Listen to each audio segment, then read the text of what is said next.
This is KBLULP in Logan. My name is Richard Arlen Blake. I'd like to welcome you all back to our next episode of Encompasses, or Folklore Now.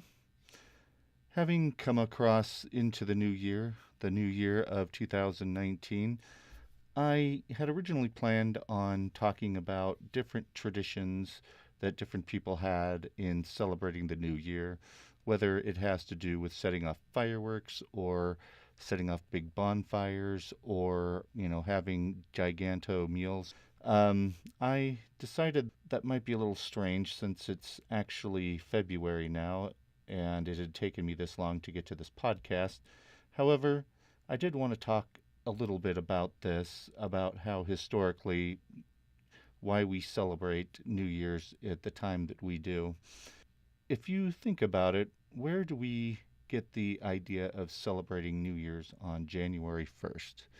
Astronomically or any other means, astrologically, there is really no logical reason to celebrate New Year on January 1st, other than the fact that Julius Caesar said so, and therefore we have the Julian calendar. But having said that, I wanted to look back at when other people had celebrated the new year and why they celebrated it when they did.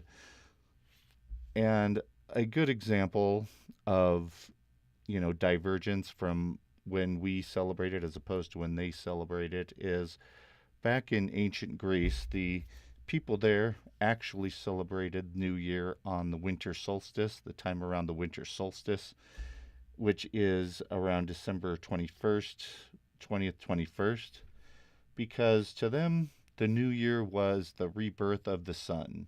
It was the time of year when you had the longest darkness, but then the next day, gradually, the sun would climb higher and higher in the sky, and people celebrated the sun growing and growing until we get to the next solstice, which is the longest day of the year before it reverts the other way. So the Greeks and the Romans, the Romans at one time did celebrate it at that time, but then Julius Caesar changed it. Other people have also celebrated it at different times, like in Mesopotamia, ancient Mesopotamia, they actually thought that the time around the spring equinox, March 21st for us, March 20th-ish for them, this was the time of the planting season. This was winter has subsided and the land is starting to warm up and life is returning to the land, and therefore this is the time in which we should start to celebrate the new year for the rebirth of life.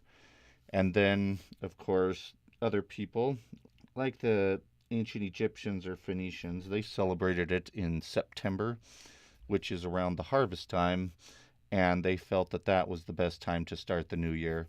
So when you think about your New Year's tradition, just remember that a lot of people have their different traditions and that have come about for different reasons.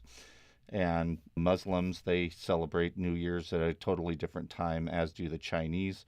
Think about that whenever you are thinking about the new year, why we celebrate it, and why it's important, because we always seem to know when the new year comes around, as long as you're paying attention. And it is truly interesting the ways some people do it. And when I was in Texas for a couple of years, I noticed that people like to set off fireworks when the new year came around. And someone came very close to burning himself pretty badly. He set off a rocket, and instead of going straight up, it kind of chased him around before it went up into the air. It was kind of funny, but only because no one got hurt. But celebrate the new year as you will, and have at it. Today, I also have a nice little surprise for you all. I interviewed three ladies who two of you have heard from before. They were Daisy Allstone and Shelley Jones with their different projects that they are working on. But there's also another woman that often works with them whose name is Camille Price. And they work together to investigate something that is called the Tidepod Challenge. And for that reason, they are often referred to by themselves and some others as Tidepod tripod. And what they came up with and what they've discovered is really quite fascinating. And I had the chance to interview them about that particular project of theirs. And I hope you enjoy it. And then after their interview, I wanted to talk about a little bit about something that Shelley had talked about in my interview with her alone about fandoms and how that works with folklore. So first we will go with the Tidepod tripod interview, and then we will work on from there. I would like to welcome everyone back to the next episode of our podcast, Encompasses, or Folklore Now. And with me today, I have three guests. They are Shelley Jones, Daisy Allstone, and Camille Price. They are all here together because they have done a project together in the folklore realm that they have come here to discuss. And it's something that most people might not have ever heard of, or maybe some have. Maybe I'm the wrong generation. But what they're going to discuss concerns something called the Tidepod Challenge. I'll let them fill us in and tell us about it and about their research. So first of all, tell us what exactly is the Tidepod Challenge. So the Tidepod Challenge happened earlier this year in January, and what it kind of started off as was the satirical news site The Onion published this satirical article about Tide Pods looking edible and delicious based on their colors and their squishiness, and they kind of resembled a little snack. And so that kind of turned into several memes and content that emerged on the internet, and from there folks started actually biting into Tide Pods and documenting the experience on YouTube, and there we had a dangerous internet challenge that came to our life, as it were. And what does your paper discuss here concerning the Tidepod Challenge? We look pretty extensively at the mimetic forms that the Tidepod Challenge takes, so everything from this original two-dimensional meme format. Forbidden fruit is another variation of that meme, something that looks really delicious despite the fact that it is definitely inedible, like these Tide Pods. So in our paper, we really try and take a folkloric approach to the Tidepod Challenge. There are several considerations that we kind of look at. We look at the legend aspect and kind of the acting out of the meme as a legend. We also look at the material culture aspect of the Tidepod Challenge, something really interesting that came out of it was like keychains and t-shirts and all sorts of little material items based on the Tidepod Challenge. But there is also a lot of food that looks like Tide Pods. So people were kind of presenting this food as an alternative to the Tidepod Challenge for children to eat, kind of implying like, oh, we need to rescue you from your own stupidity by providing you with a brightly colored donut or a brightly decorated cookie. We also try and consider why people would actually do the Tidepod Challenge through the lens of children's folklore. In your research then, when this concern came out, how widespread was the concern about the Tidepod Challenge? When people were hearing about the Tidepod Challenge, what was the reaction that people were having who obviously weren't doing the challenge but thought that others were? We do look at that pretty extensively in our paper, and we identify some of the different types of groups of people that participate in this challenge. And one of the main groups that we focus on are older generations. I should begin by saying that it's most commonly perceived that the people who are participating in the Tidepod Challenge are of the youngest generation or the Gen Z generation. There's debate about what term we should use for this generation, but Gen Z, just for simplicity's sake. And so where that has prompted a response is people who identify as being of an older generation have kind of mocked or berated younger generations, and basically that's been their response to the whole thing. Okay. But sorry, there's another one that's really important to talk about. And so then there's also the people who have actually participated in it, who have literally bitten into a Tide Pod and ingested some of the toxins in a Tide Pod, as it were. And that's been part of the footage that's been posted to YouTube or shared through secondary sources like media news outlets. But then there's also been other younger generation people within that generation who have responded, also berating kind of like a peer-to-peer type of denouncing. And that has taken the form also of within YouTube videos where kids have pretended to eat a Tide Pod, but then at the last minute they haven't, and they've said some kind of sanctimonial statement like, how could you be so stupid to eat a Tide Pod? And it's actually pretty adorable. But those are a few of the different groups that have participated in the challenge.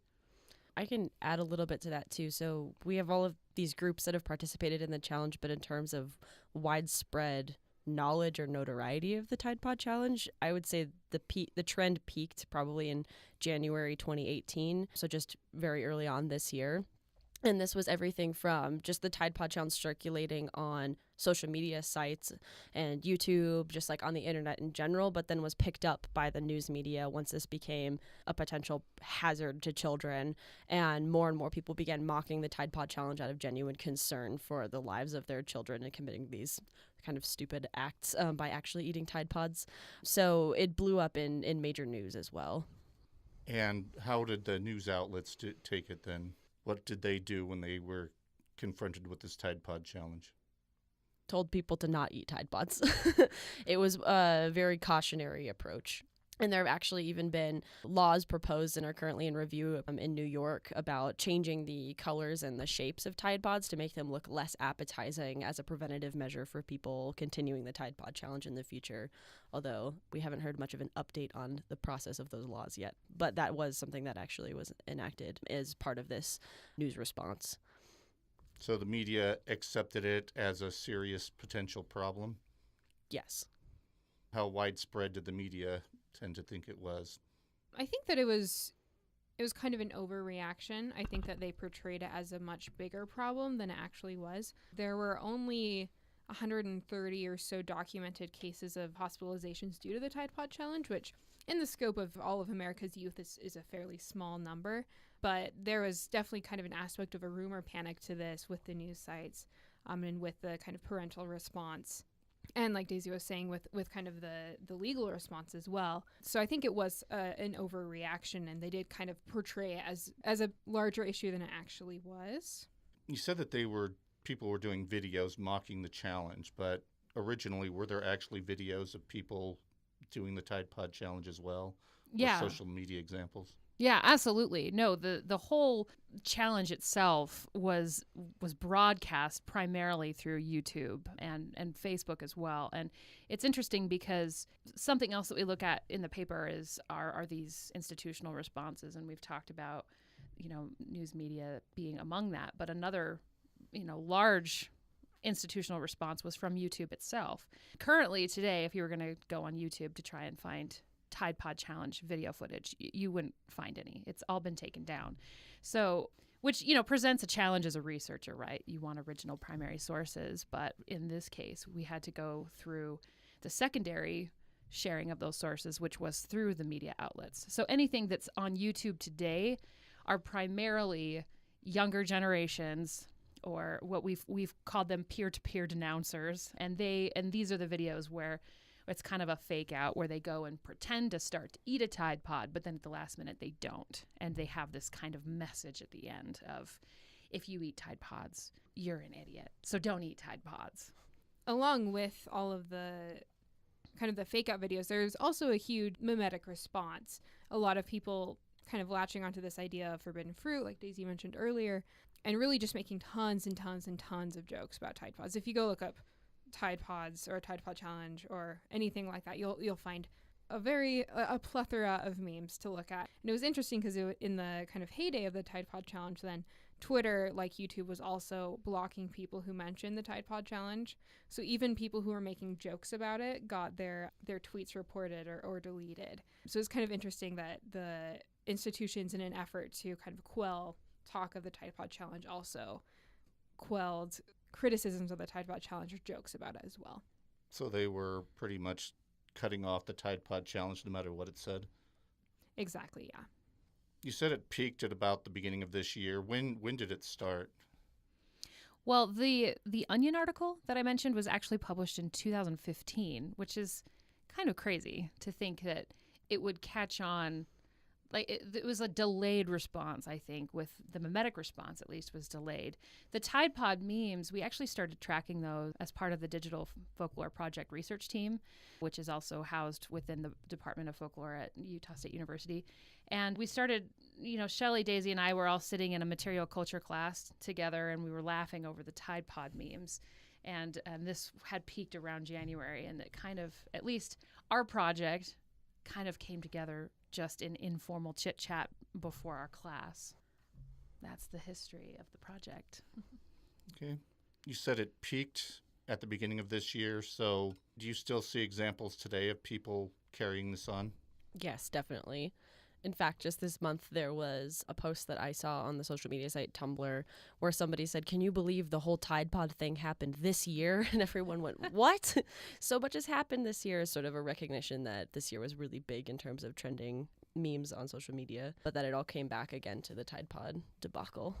Another really interesting product from Tide, to kind of build on this idea, is essentially what looks like a boxed wine, right? So you have those cardboard boxes with a spigot on front that you can get wine out of. And they made one of those for Tide Pod detergent.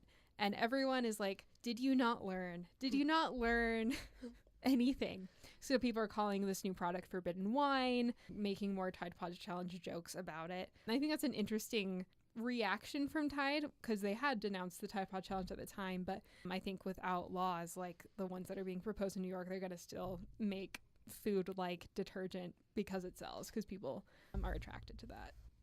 You had worked on this paper together. What places have you gone and presented your work that you've done about this so far?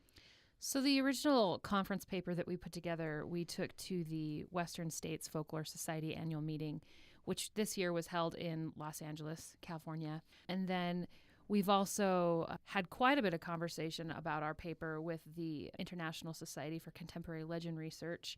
And then also our work was presented at the American Folklore Society conference this year in Buffalo, New York. So we've had some opportunity to talk about it, which has been pretty awesome. Do many people at these conferences, did they come up and talk to you about it as well? Absolutely, they do. Definitely, yeah. People come up to us all the time. And in fact, people have asked us to preview our paper or to look at our paper for use in their class to connect with like younger students. It's pretty cool. We have also kind of used it as a recruitment tool for the English department as well, showing students like, yes, you can study memes as your academic career. And it matters. I mean, there's more than meets the eye when you look at content within digital culture. I think it's really easy as just an onlooker of digital material to say, wow, this is just, the stuff that people do, the stupid stuff that people do. But really, when you dig a little deeper, you realize that there's a lot more meaning behind it. And there are real life implications to the types of activities in which people engage. Eating a Tide Pod sounds so stupid, and maybe it is to some, but there's a lot that goes in behind that. And we explore this in our paper through the lens of children's folklore, and I'm going to let Shelley talk about that because she really shines in this area. Yeah, children's folklore is one of my favorite forms of folklore. So I think that an interesting part of the Tidepod Challenge is when you really break it down, it's nothing new. In our paper, we really focus on how the Tidepod Challenge is different because it was conceived and spread through the internet. But the actual challenge itself is really, really similar to a lot of other types of kind of food challenges or kind of dark play explorations that a lot of children do when they're younger. So, for example, the gallon challenge, where you drink a gallon of milk and see who throws up first, essentially, which my friends did the day after we graduated high school. So it's like kind of an exploration of what are my bodily limits? What happens when I push my body this way and in this method? Like what happens? It's an exploration. And the Tidepod Challenge is just a different version of that. It's what happens when I eat detergent. What does that do to my body? How can I push my body in this way? It's also kind of a way to reject what your parents are telling you and to explore that for yourself, kind of in a very scientific way, in a hands-on, I want to know myself way, which is a part of growing up, which is something that all generations experience. Have you talked to any people in this Generation Z about this? You know, it's interesting. This is a great question. When we were talking about our work with our audience at the American Folklore Society, we did have a member of the audience who is a younger person who raised their hand and said, I'm Gen Z. And really what this all is nihilism at its finest, essentially. And so that's changed our conversation a little bit. I think to some extent we agree with our audience on this, but I think that in a lot of ways we disagree as well. And so as we further this research and we build upon this paper, I think that it will be pretty critical for us to get more insider perspective. It's interesting, all of us, Shelley, Daisy, and I, we all teach composition at Utah State University, and our audience for that avenue is typically are members of Gen Z. They're typically younger people.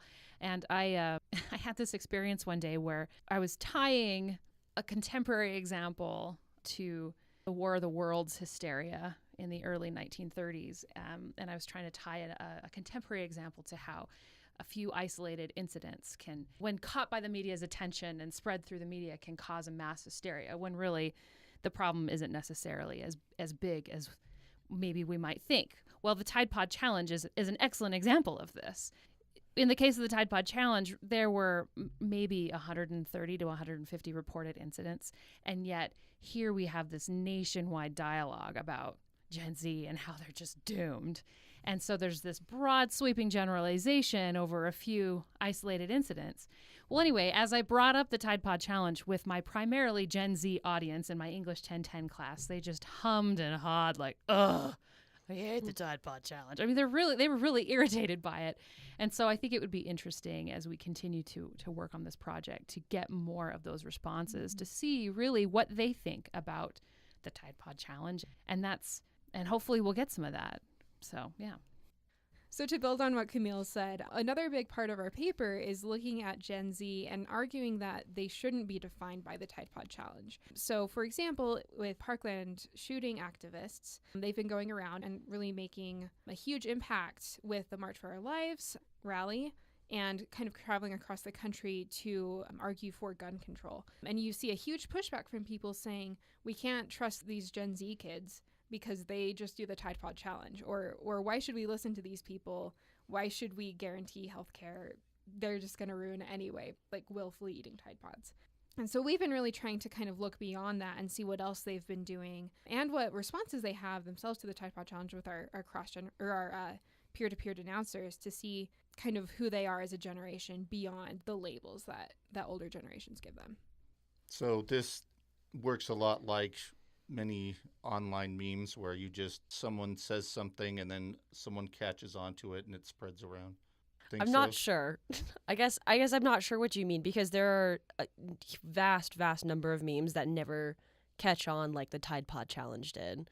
The Tidepod Challenge, I think, is important because it's indicative of this generational conflict between younger generations and older generations, and it takes place both online and offline in a way that I think many memes do not. I think many memes are isolated to the internet or to very specific or smaller cultural groups, where this is something that has been identified with an entire generation of people. So I would say it's different than most memes on the internet, but I'm sure there are other instances that are similar or we could make an argument about. I also think the fact that people are reflecting on the Tidepod Challenge and saying, hey, remember this, like essentially 11 months later, I think is also indicative of how important, how impactful the Tidepod Challenge was and its related memes. Going through Generation Z, your students, is that the next step that you're taking then, or are there many other things that you still need to look into? Well, I don't think that, we're not necessarily surveying our students. That's not necessarily our methodology. I think that what I meant by that example that I shared was that just in simply mentioning it to a group of Gen Z, 22 Gen Zers in my classroom, and having a unanimous response just informally is indicative of the fact that we have maybe some data collection left to do as part of our project. And so as we further our research, we'll determine the best ways of doing that and collecting that. And we're not, honestly, we're not quite sure what that'll look like at this point, but but what's so exciting, I guess, is that what started out as an informal conversation in a material culture class about, hey, we could all write a few pages about Tide Pods and take it on the road for fun, has turned into this, multi-years worth of research. I mean, we're a year in and we have at least 3 or 4 more years left before we feel like we'll really be able to put the capstone on all of this. And so that's pretty exciting. Do you have anything else you would like to add to this before we go? I don't think so. You don't think so? Okay. Well, one more question, actually.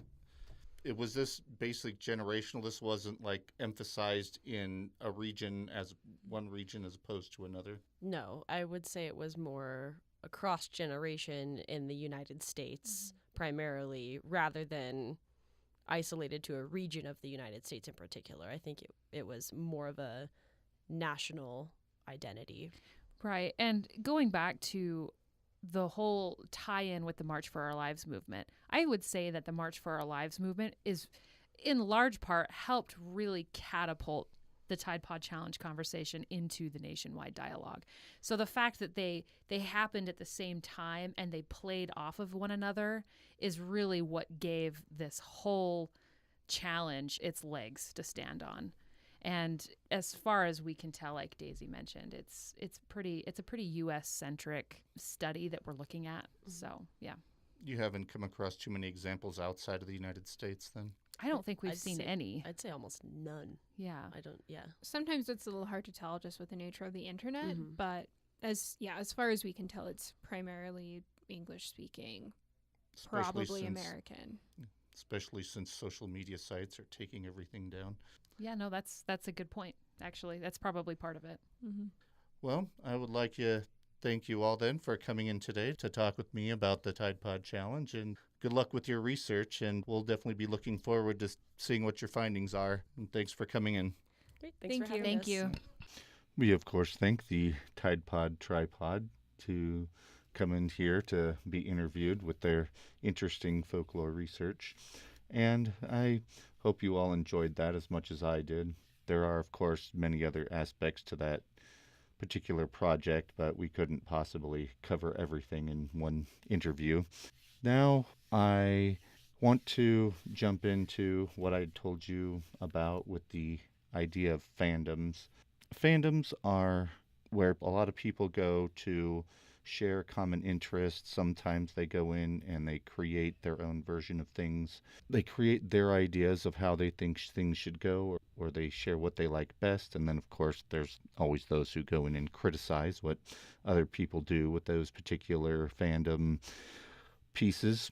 And the reason why this came to me is because when I had come across fandoms, it had been through the auspices or through the field of fan fiction. Fan fiction, of course, is where someone decides, I don't like the way that Star Wars episode ended, so I'm going to write my own version, and I'm going to make it so that Luke doesn't do all those stupid things in that most recent Star Wars movie. And then there's those who are going to say, well, if only they had put this in there, this would have been a much better story. Along with movies, if you think you could come up with a better episode of NCIS than what they have created there on that show, then you just sit down and you write it. And there are several websites where you can actually go and see people's different versions and different episodes that they come up with in that particular fandom. Me personally, one of my favorite authors, even today, after I had come across him when I was in high school, was Isaac Asimov. He was a science fiction writer, and he also liked to write a lot of science-related articles that he thought people would be interested in, different things like on coincidence and other items like that I won't go into because they aren't folkloric. One of his characters that I found really intriguing is one that was called David Starr or Lucky Starr. The first volume of this book series, his name was David Starr, Space Ranger, and he pretty much goes through all of these rather intense situations, and he comes out alive, of course, which everyone is shocked about, and that he had resolved the problems. After that, in every following episode, he's referred to as Lucky Star because luck seems to follow him everywhere he goes. So you come up with things like Lucky Star and the Rings of Saturn and Lucky Star and the Oceans of Venus. These were written back in the 50s, and so they did not know a lot of things about the solar system that we do today. And there are certainly no oceans of Venus, and there's no life in the deep depth of Mercury. Maybe technically there is. We haven't dug into Mercury, but I'm pretty certain that there's no life on Mercury. So what I've done is I went and I actually wrote my own version of Lucky Star, and I called it Lucky Star and the Ghosts of Uranus. I picked that because I knew that no one in the fan fiction universe would ever use Uranus as their planet because it sounds too much like Uranus and all those things, and people just don't like saying that planet's name. But I chose it anyway, and so I wrote that, and I threw in a bunch of stuff that is probably scientifically impossible and shows my total ignorance of what goes on in that part of the solar system. But having said that, I can argue, well, the universe that Asimov was writing in, they didn't know that stuff either, so I could make up whatever I want, and it's good enough because this is speculative fiction. This doesn't necessarily actually have to relate to reality. Science fiction does try to stick pretty close to reality, but I ended up sticking with the kind of themes that Isaac Asimov himself could have come up with. Whether or not he would have chosen that particular way of going with something about the planet Uranus, who knows? The only book that I had seen a name of that he'd thought about writing but he didn't was called Lucky Star and the Snows of Pluto. Sadly, he stopped writing Lucky Star stories soon after that, and that particular one was never written. So who knows, maybe someone will find some piece of something or other of his where he started writing that and are finally willing to show it to us. But we know that nothing else was published after Lucky Star and the Rings of Saturn. These are things that I'd like you to contemplate then as we draw this episode to a close. I am going to try and do at least one more episode here. As a student at Utah State University, I am limited to my access here for as long as I am a student here. So my time and my access to recording material, will dictate what I can do here in the near future. I would love to do one or two more of these episodes, though. What would, of course, really make me happy is if people who are listening to this will email me information, things that they would like to hear on this show. I'd love to read some things that other people have come up with themselves that they would like to have read on the radio or on the podcast.